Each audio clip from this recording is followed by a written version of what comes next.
He is a 3-time NBA champion who is entering his 17th year of professional basketball.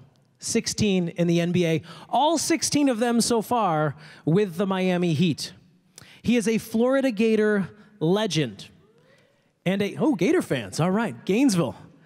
And a Florida Gator Athletic Hall of Famer. Ladies and gentlemen, put your hands together and please welcome my friend Udonis Haslem.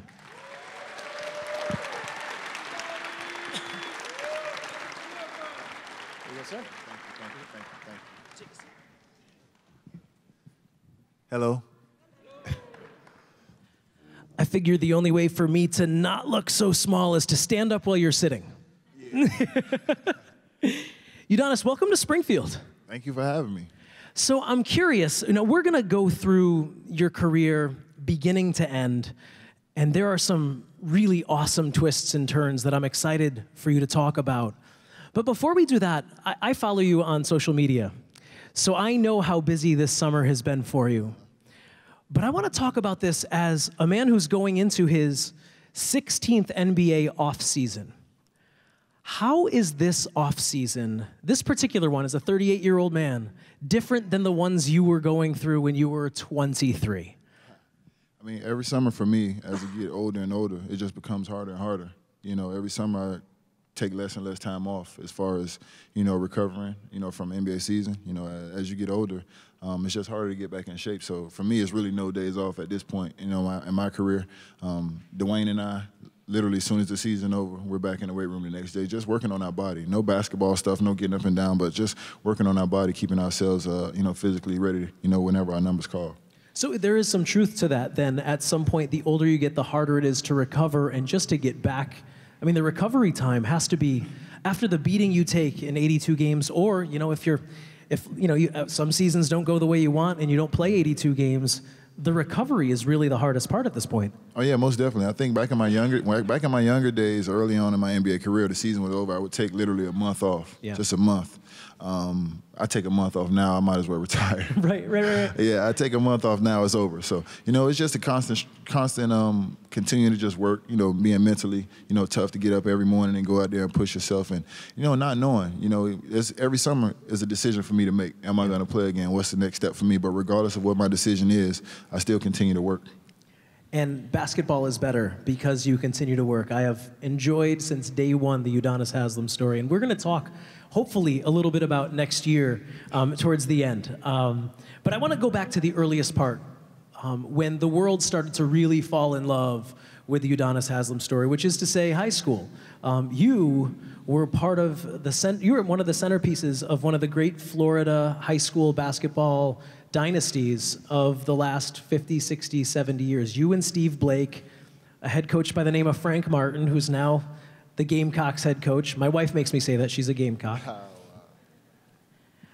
When did you realize that basketball was more than just a hobby for you, that you were special, and that with a little extra work, eventually this could be not just a hobby, but a career? I mean, I would honestly have to thank Coach Frank Martin for that. Up until I had the opportunity to play for Coach Frank, everything just came naturally. I was bigger than everybody. I was stronger than everybody. And the game just was natural for me. I was just more talented. And Coach Frank was the first coach that actually pushed me, actually challenged me, and actually put me in a position to think, well, is this really what I want to do with my life? Is this really what I want to do with my career? I thought this was supposed to be fun. It's not supposed to be this hard. And, Coach Frank really, really challenged me. So I say about my 11th grade year, I started to say, you know what, this is really what I want to do. I really have a chance to do this. And if I want to do it, I just got to lay it out there. And so in that 11th grade year, I know we have a lot of juniors and seniors in high school sitting out here now who might have hoop dreams and hoop aspirations. Those are the years when the knocks on the door start happening, right? Or the phone calls from assistant coaches. And it's different now than it was when you and I were very young, because those official visits, everything's on social media. Everyone wants a piece of the decisions. Yes. For you, though, when Billy Donovan knocks on your door, when Billy Donovan decides to make the trip to Miami to try to get UD to be a Gator, what was that recruiting process like for you and your family? I mean, At first, I was just excited that Billy came into the hood to see me. That was my first thing. I was like, wow, he's really here. Like, Billy Donovan came to Liberty City. And it was nighttime, too. It wasn't even daytime. So I was surprised. I was like, he really wants me. Where did I sign at? Like, you here right now? And then I was like, yo, like, you know where you at? That was the first thing. But you know what? He was a fast talking, with that fast talk New York, and he sold me quick. He sold me quick. I had a couple high school teammates, Brent Wright, who was 1 year ahead of me, that went to University of Florida. Almost had Steve Blake. We were this close to bringing Steve Blake with us. Is that the truth? Yes, really? We were this close to bringing Steve Blake with us, but we signed Brett Nelson that year. So when we signed Brett Nelson, Steve chose to go to Maryland, but it was supposed to be me, Steve Blake, and another guy from my high school, Sylvan Robinson. All of us were supposed to go to Florida together. Seal grades didn't work out. Blake ended up going to Maryland because of another point guard that we signed, and I stuck with Florida. But, for me, I never took a visit anywhere else. I knew that's where I wanted to be. It was close to home, and I just believed in everything that Coach Donovan was preaching in the message. If Steve signs, do you beat Michigan State? No, you don't have to answer that. You don't. Facts. Facts. I mean, who knew Mateen Cleaves would hit 5 threes that night? I mean, it was just his night. It was their night, and it was meant to be. I mean, I know you don't remember where I was that night, but I remember where I was that night watching Mateen Cleaves just make it rain. That was unbelievable. We had no game plan for that. We didn't scout for that. We didn't think that he could shoot like that, and that night was his night, and, you tip your hats to those guys. Udonis, that Florida team was so special. 4 NCAA tournament appearances, something that had never been done in Florida basketball history before.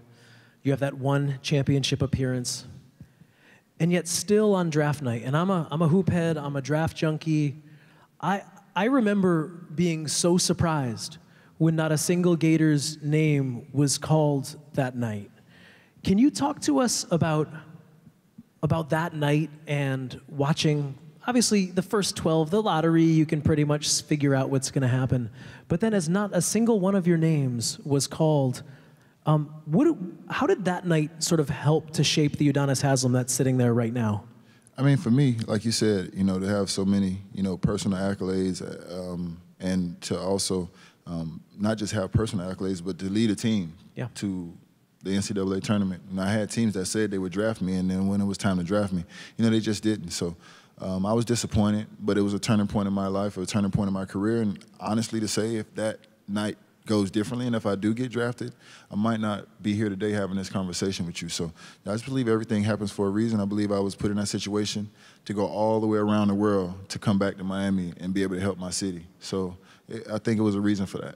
I love, the poetry of what you said. To start in Miami and to end up in Miami for the majority of your career is just magical. Let's stay in Florida, in Gainesville for a minute, though, where you had your name lifted into the Hall of Fame, the Athletic Hall of Fame there. In some respects, before the trophies started pouring in for you, that had to be as big as it gets. Is that still as big as it gets? People say you when your name is announced in the University of Florida. I mean, it is. It's cool. And the thing about it is, and with me, I continue to look forward, and I don't really focus or reflect on what's going on. But every now and then I'm reminded of some of the things that I've been able to accomplish, and it's big. If somebody would have told me growing up that I'm here, I'm a business owner, I'm sitting down having this conversation with you, I'm providing opportunities for people in my community, I'm a father, and all these things that I've been able to do, I just couldn't have seen it coming. So, I just stayed focused. I've been knocked down a couple times, and I've gotten back up, and I just continue to stay on my horse. Your rookie year, which is to say your first year out of college, like you said, it took you around the world. In that first step to go and play in France, where you turned yourself into a monster of a player, lost 70 pounds, became the scoring, rebounding, defensive stalwart that lands you back in the NBA a year later. But can you talk about that year in France and how you used that to shape you? Oh, man, people don't even know. The first night in France, I think I drank a whole bottle of wine. And I was just sitting on my back porch, and I'm like, what is going on? Like, what is happening? I'm not supposed to be here. So I made a commitment to myself, and people probably have heard this story before, but I never got on French time. I never changed the time. I stayed up during the day. I stayed up at night, and I slept during the day. And that's, in my mind, was telling myself that I'm going back home. I'm not staying here. This is not going to be the end for me. This is just the beginning. It's just starting. And I stayed on American time. My aunt came with me. She thought I was crazy. She slept. I was up. Yeah. I ate all, and people, I did lose like 60 pounds, and people were like, what did you do? Like, what was the trick? Like, I literally just ate sandwiches every day. Every day, it was just a turkey sandwich. Yeah. That's just because that's the only thing I liked. Yeah, it's delicious. That's why. It's not. It was a choice. It was not a choice. It was like, Auntie, make me a sandwich. She would make me a sandwich, and then she'd go to sleep, and then I'd be up. And that's just how we worked it. So I literally lost 60 pounds just eating sandwiches, and I worked out a lot. I had a lot of free time on my hands, but I stayed on American time. I think it was 6 or 8 hour difference. Yeah. And I literally, for a year, never changed my sleep pattern. That's a testimony to a man who's, the fire is burning. Oh, yeah, you got to be a little obsessed. Yeah. You have to be. Yeah. For all the kids out here, whatever your goals or dreams is, it's okay to be a tad bit obsessed. Yeah, I like that. I like that. So a year later, the conversation starts with, obviously, Miami, right? The Miami Heat. Do you remember what those negotiations, conversations, decisions, was there ever a decision that you were going home to Miami? Well, see, you know, the bidding situation with the NBA and how politics of the game work is, I actually walked into the arena to try out for the Heat. It's like 50 guys and they're only keeping one. Mind you, Dwayne was drafted, so he's already locked in. It's like 50 guys and they're only keeping one. Okay, how am I gonna beat these 50 guys? You know, I spend time there. I go play. I play well. I actually play really well. And then I leave there and I go play for San Antonio Summer League. Play really well for San Antonio. So we're talking about Pat Riley and Greg Popovich here. Greg Popovich offered me a contract first. Actually, I could have been a San Antonio Spur. Really? And once Riley heard that, he immediately jumped on the phone and he offered me a better contract. And I ended up going back home. Which is, I think, and correct me if my facts are wrong here, but you never actually got to play for Pat, right? Your first year was under Stan, is that correct? My first year was my first year was for Pat, but Pat got hurt. Right. Hurt his hip, had hip surgery that season, right. And Stan finished up the season. I'm not gonna tell you how he hurt his hip. Right. We weren't winning that game, and Pat ended up hurting his hip one game. We just weren't winning. He was a little upset. He's giving himself up for the game is what he's doing. He definitely. He knew exactly what he was doing. Oh, man, Pat is great at motivating. I mean, literally, I saw him stick his head in a cold bucket of water, and he's like, you got to want to win the way you want your last breath. And I'm like, Pat, nobody's sticking their head in the water for no basketball game. I'm like, wipe your face. We got a second half. You got to go back out there. Yeah, you got to want to win the way you want your last breath. Pat, if you don't get your last breath, we can't win. Come on, man. So what was the biggest difference between Pat and Stan? Because they're so different from an approaching people standpoint. Yes. Was that difficult for the roster to adjust from one to the other? You know what? It was difficult. It was more difficult for Dwayne. Was it? Being the superstar, the young superstar, with the more calm, stylish, cool approach of Pat to the more aggressive, animated personality of Stan. Yeah. And that was the hardest, adjustment for Dwayne. The other guys, the veteran guys, wasn't that hard. They've been around the league for a while, but more than a young superstar, it was kind of difficult for him to kind of get a grasp on the different personalities. For me, I was just ready to run through a brick wall. Yeah. Any matter who said do it, I was going to do it. Sure. Yeah, it just didn't matter. Now, this is one of my favorite parts of our interviews because in just a moment after this question, I'm going to ask if any of you have a question for three-time NBA champion Udonis Haslem. And if you do, I'm going to ask you to raise your hand and one of the great Hoop Hall staffers will come through and select a handful of you to put you in line to my right, your left. So just now's the time to start ruminating. If I'm leaving something on the table that you want to be asking, now's the time to get that question ready. After this one, I'll ask for your volunteers.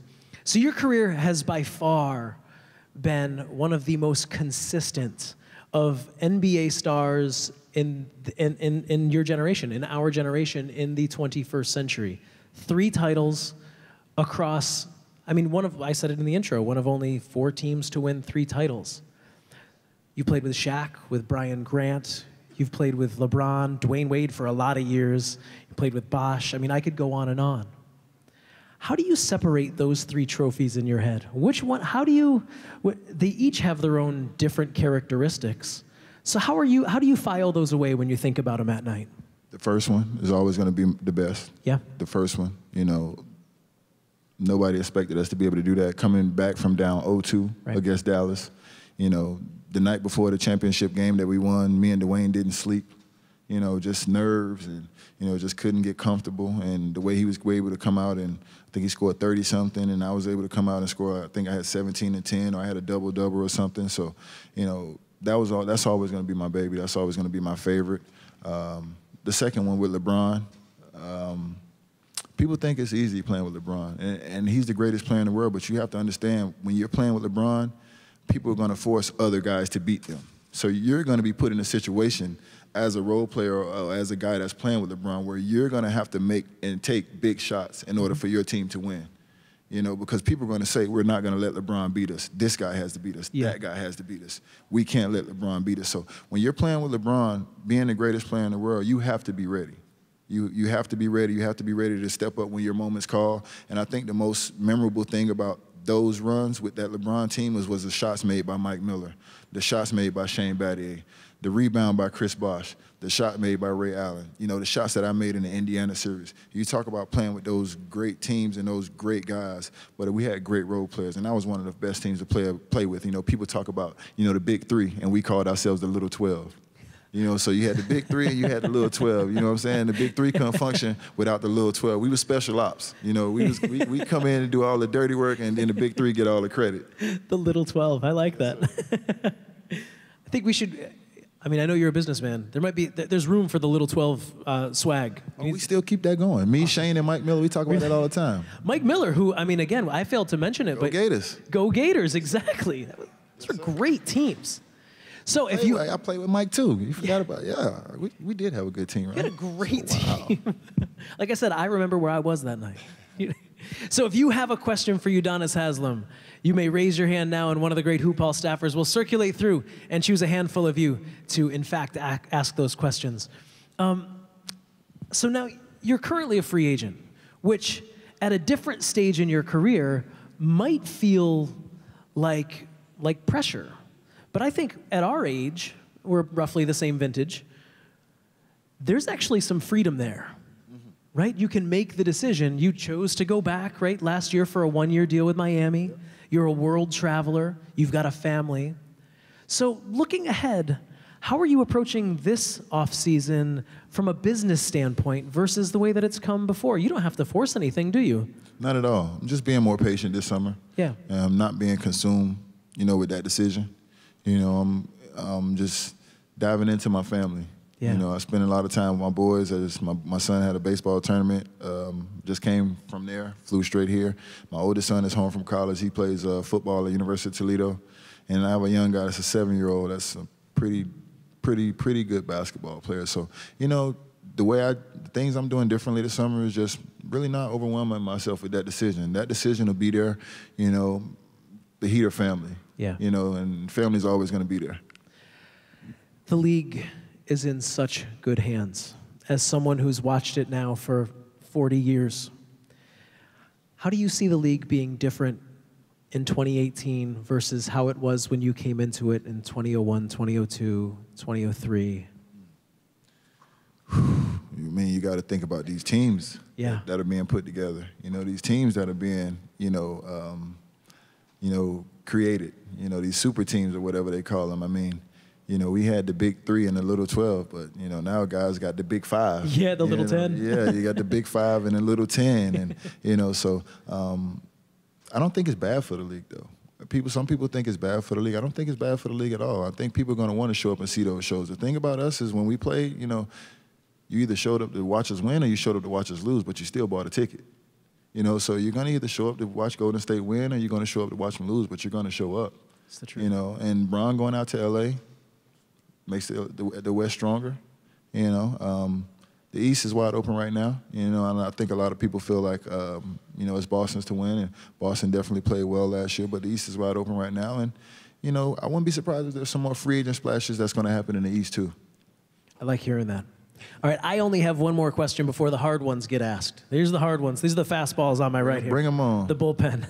So my question actually involves us sitting here today, Udonis, and I'm wondering, with all the incredible accomplishments, the 3 trophies, the NBA titles, the all-rookie teams, How does this moment, your first time in Springfield, sitting beneath all of those who've come before, how do you contextualize this? What is this moment like for you? I'm like a kid in a candy store right now. I almost didn't make it to the interview because I was taking pictures. I was taking pictures everywhere. I mean, to me, this is amazing. And to be in the presence of these guys, you know, and to be able to watch these guys and take some jewels from these guys and be inspired by these guys and be motivated by these guys. And, you know, you're talking about a kid who grew up in the inner city. I never thought I'd be in the situation that I am now. So to be even mentioned in the same breath as some of these guys, I mean, I still get goosebumps when I see Dan Marino in Miami. It's like, come on, man. I see Dan Marino like twice a week, and I still get nervous. Like, I grew up watching Dan Marino play. It's like I see him every day at the grocery store. It's like, what's up, Dan? I got butterflies. He don't know it, but I know it. You know what I mean? So for me, regardless of whatever success I have, where my career goes, I'm always going to have respect for these guys. I'm always going to pay homage to the guys that came before me and opened the doors. And whether it's football or basketball or whatever the situation may be, I'm always going to have the ultimate respect for those guys. And I'm always going to be like a kid around. I'm still like a kid around Zoe. You know, and I played with Zoe, but I grew up watching Zoe. I grew up watching Tim. So, you know, I still look up to those guys. Not to mention that I broke Zoe rebounding record for the Heat, but I still look up to Zoe. That's why it's such a pleasure to watch you play and to follow your career, because of that humble desire and that unquenchable fire. Ladies and gentlemen, before we get to these guys and girls, one more round of applause for Udonis Haslem, please. Thank you, thank you, thank you. All right, let's get to the fastballs. And I only have two rules. One, or they're more requests, really, is that you allow me to hold the microphone, and the other one would be that you introduce yourself to Udonis before you ask. So let's get them going. Come on over. I love that jersey. That is fantastic. Oh, wow. How you doing, Udonis? I'm Nick, man. Nice to meet you. Nice to meet you. So I don't really have a question. I have like a response. Okay. So what was your take on when LeBron, Ray Allen, Mike Miller, and Chris Bosh came to Miami, between that team and the 73-9 Warriors team? Because I have these debates with my friends all the time. You saying who would win, or what was my take? I'm saying, like, you know how the 73-9 Warriors were already set, and some people said your team wasn't set? What do you think? Oh, you know, the whole built not bought thing. Yeah. God, that's where you're going. Why don't you just say that? Yeah. I just say everybody calls it built not bought. I mean, at the end of the day, when you're paying hundreds of $millions to players, you're still buying them. Exactly. So, I mean, so it's no difference than guys coming, you know. People don't realize all us took pay cuts to come to Miami. So we didn't really have much money to buy anything. Exactly. You know what I mean? I came to Miami, I had offers for $40-some million. I came to Miami for $20 million. I took a $20 million pay cut. Yeah. Mike Miller had offers to go other places. He came to Miami for, I think he took the mid-level. So, you know, it was a lot of sacrifices by a lot of guys. Ray Allen came for the minimum. And we're talking about a Hall of Famer that played for the minimum at that time, and I think it was like $1.7 million. So there was a lot of sacrifices being made. So, yeah, we were bought, but we were bought for cheap. I remember that. It ain't nobody over there in Golden State cheap if you look at their roster at all. Thanks so much, Nick. Yeah, of course. Appreciate it. Of course. Nice meeting you. No problem. All right, let's keep it rolling. We will not mess with Texas. How are you, sir? Hello. My name is Scott Livengood. Nice to meet you. All right. My question is, when you were in high school, what led you to basketball? You never thought about playing tight end? Because I think you'd have been a great tight end at the University of Miami. That was my first sport. I was a great tight end. I was a great defensive end. You from Texas? No, I'm actually from North Carolina, but I'm a sidewalk alum at the University of Miami. It's my favorite school. So. Okay, you know my boy Andre Johnson. That's my. He went to high school. He went to high school with me. He's in Miami High. He went to high school with me. He was a great basketball player too. Heck of a basketball player. I got off task. What'd you say again? I was just asking, what swayed you to play basketball versus I got hurt. Football? Easy. Hit the knee. I'm out of here. I was actually a better football player than I was a basketball player. I was a defensive end coming off the side. I got chop blocked, and I limped off the field. I was scared. It's my first time taking an injury, a real serious injury. It ended up just being an MCL sprain or ACL sprain, MC and an ACL sprain, but it scared me enough where I was like, nah, I'm out of here. I'm cool. I can play basketball. I don't have to do this. All right, thank you. Nice meeting you. No, thank you. It's a great question. But football was actually my first love. Growing up in Florida, in Miami, that's all we played. That was my first love, and I was intending on being a football player until I took that shot and everything changed. Thank you. In Miami Senior High School, people don't give it enough credit for. You can come on in for the next question. Oh, yeah, we had Andre Johnson, Roscoe Parrish, Jamal Jackson, Marquand Manuel. I mean, the list goes on and on. NFL players we had from my high school. Marquand Manuel, another Gator. Safety, University of Florida Gator safety. He went to my high school. That's crazy. Hi. How you doing? My name is Jackie, and I'm from Dominican Republic, and I'm on vacation right here. Do you know the country? I'm an honorary Dominican. Okay. Yeah, man, I got a lot of. Hey, listen, nice. I got a lot of Dominican buddies in Miami. We get together on Fridays, and everybody put in $5, get Coronas, and we sit at the barbershop and hang out. Do you eat mango and something? I like to go to this place right now around the corner called Tipico. Tipico. Yeah, you know what I'm saying? Yeah, for sure, for sure. I'm a man of the people, man. You know what I mean? I have one commentary to you. You're one of my favorite players on 2K from 12 and 13 because you don't have a good rating, but you do a lot of things in the game. That's first of all. Thank you. My question is, what do you think about a player who have the opportunity to represent his country and he prefers to do another thing and don't do it? You know, I can't speak for every country, you know, so it's hard to really say, you know, what country and what situation you in. I would like to think that if I was ever in a situation to represent my country, I would put whatever issues I had to the side, whatever pride I had to the side, and I would go out there and I would represent my country. You know, if I had that opportunity, you know, I think I would step in and, you know, regardless of how I feel about certain things politically, I would represent my country. Thank you. It's a great question as well. I chatted with Jason Tatum last year before his rookie year, and someone asked him what they thought his 2K rating should be, and he gave himself an 81. So it's always great to see guys who come into the league thinking. I like that kid too. Yeah. He's a humble. He's gonna be a star in this league. Not just because he can play, but the way he carries himself. He's a very humble kid. That's great to hear. My name is Eric. How you doing? From Miami. Oh yeah. For sure. They count me, man. Eric, you and me, I'm sorry. Third time's a charm. Third time's a charm. I'm gonna keep swinging. Third time's a charm. I'm gonna keep swinging. Nah, I just want to know, where do you see yourself in a few years down the road? Do you see yourself in front office with Pat? That's a great question, and I get that all the time. Definitely, I don't know about coaching. You know, I spent so much time devoting, you know, my life to this game and to this league, and you know, when people say 2 feet in, I'm 4 feet in when I do something. So my life and my career has been consumed with just work, work, work. You know, even when I'm not working, I'm working. My wheels are turning. I'm thinking. I'm figuring things out. I'm the type of guy that I can make one bad play in a game and I won't be able to sleep at night. So, long story short, probably not coaching. Because if I don't sleep as a player, I definitely won't sleep as a coach. Maybe front office things, but right now I'm just so consumed in what I'm doing in the community. You know, I'm a business owner right now. I'm providing jobs for people.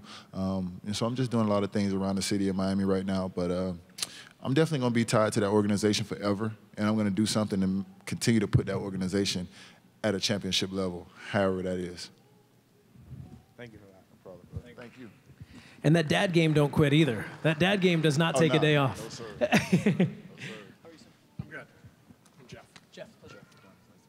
Oh, hello. So I got 2 questions. I either have a hard one for you or easy one. You pick. Or I can ask both. Okay, let's go with the hard one, okay? So, challenges, right? What was harder, to play for LeBron or Riley? I ain't never played for LeBron. Thought you was going to trick me with that? Yeah, I did. Oh, man, I'm sharper than that. But who challenged you the most, since you like challenges? Who challenged you? Challenged me. As a player, As a player.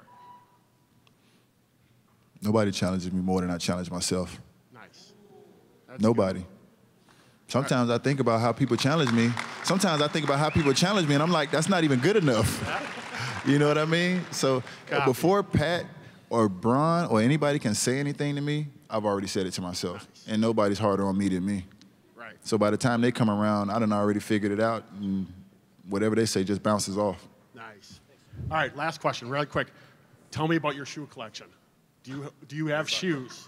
What's your favorite heard about that? shoes that you own? Like, go. Oh my gosh, my shoe collection is crazy, like hundreds of hundreds of hundreds. And my favorite shoe, I'm signed to Li Ning, man, so I'm gonna say Li Ning. I gotta say who paid me. I gotta say who paid me. I love Li Nings, and I'm not just saying that honestly. I love Jordans to wear, fashion-wise. I'm always gonna be a Jordan kid from the heart, but growing up playing basketball, going out there playing, the best shoes that I've played in that have given me the support and provided me the things that I've needed to keep my feet safe and be successful, Li Ning has taken care of me, you know, and I can appreciate that. Thank you. And that's why you're headed to China. Yeah, that's why I'm headed to China. Yeah. That's why I'm headed to China. Not just because you like sitting in that cramped space Not for at all, not 9 at all. hours. That has nothing to do with it at all. I don't have that problem. I got plenty of leg room. Yeah, we're going over there. All right, let's bring in the closer. Here we go. Oh, look at the Gators, too. Say the best for last. Gainesville. I was wondering what made you choose to go Really? to Florida. Wow. This guy gets 2 questions. Can he get 2 questions? You get 2 questions, man. Put me on the spot. Just ask your first one at a time. Yeah, so what made you choose to go to Florida for basketball? Oh, I just believed in Coach Donovan's vision. As you know, it was a football school at that time. I didn't want to go far away from home. I was terrified of the cold. Terrified of the cold. I mean, my first week in France, I cracked the windshield because I threw hot water on it. I thought, like, okay, it makes sense. If you got ice on your windshield, you put hot water on it, it should melt, right? No, it just exploded and it cracked everywhere. So I was terrified of the cold. So I knew I was going to stay in Florida. Now, that gave me 2 choices. University of Miami, South Florida, or Florida Gators.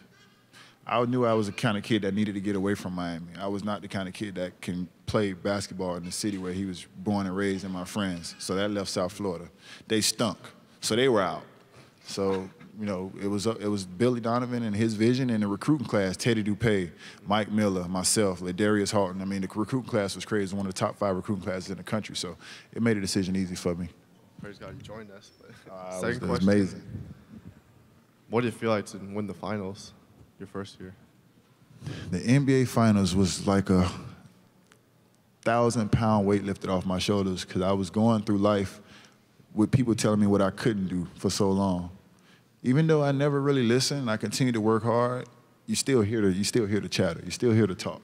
Mm-hmm. You know, so for me, it's probably one of the most defining moments in my life that I had actually arrived, and not arrived in the NBA, not arrived because I won a ring, but it was the first time I was able to exhale and say, I've actually done something so these people can say I'm a legitimate NBA player. You know, up until that point, I just had to go through so many obstacles, and it didn't matter who I was playing. Every night I was at a disadvantage. I was 6'8", 230 pounds, and I'm playing the 4 and playing the 5. So every night the guys are bigger than me, probably not stronger than me, but you're going to wear me down with your size. So I got to work even harder. So every night it was an uphill battle for me. So to finally get that, and to play against Dirk Nowitzki, who, in my mind, you know, is one of the top 5 power forwards in the NBA, to be able to get that done against Dirk, it was just a defining moment in my life, and it's one of those moments that I'll never forget. Thank you very much. Thank you. Ladies and gentlemen, one last time for Udonis Haslem. Thank you, thank you.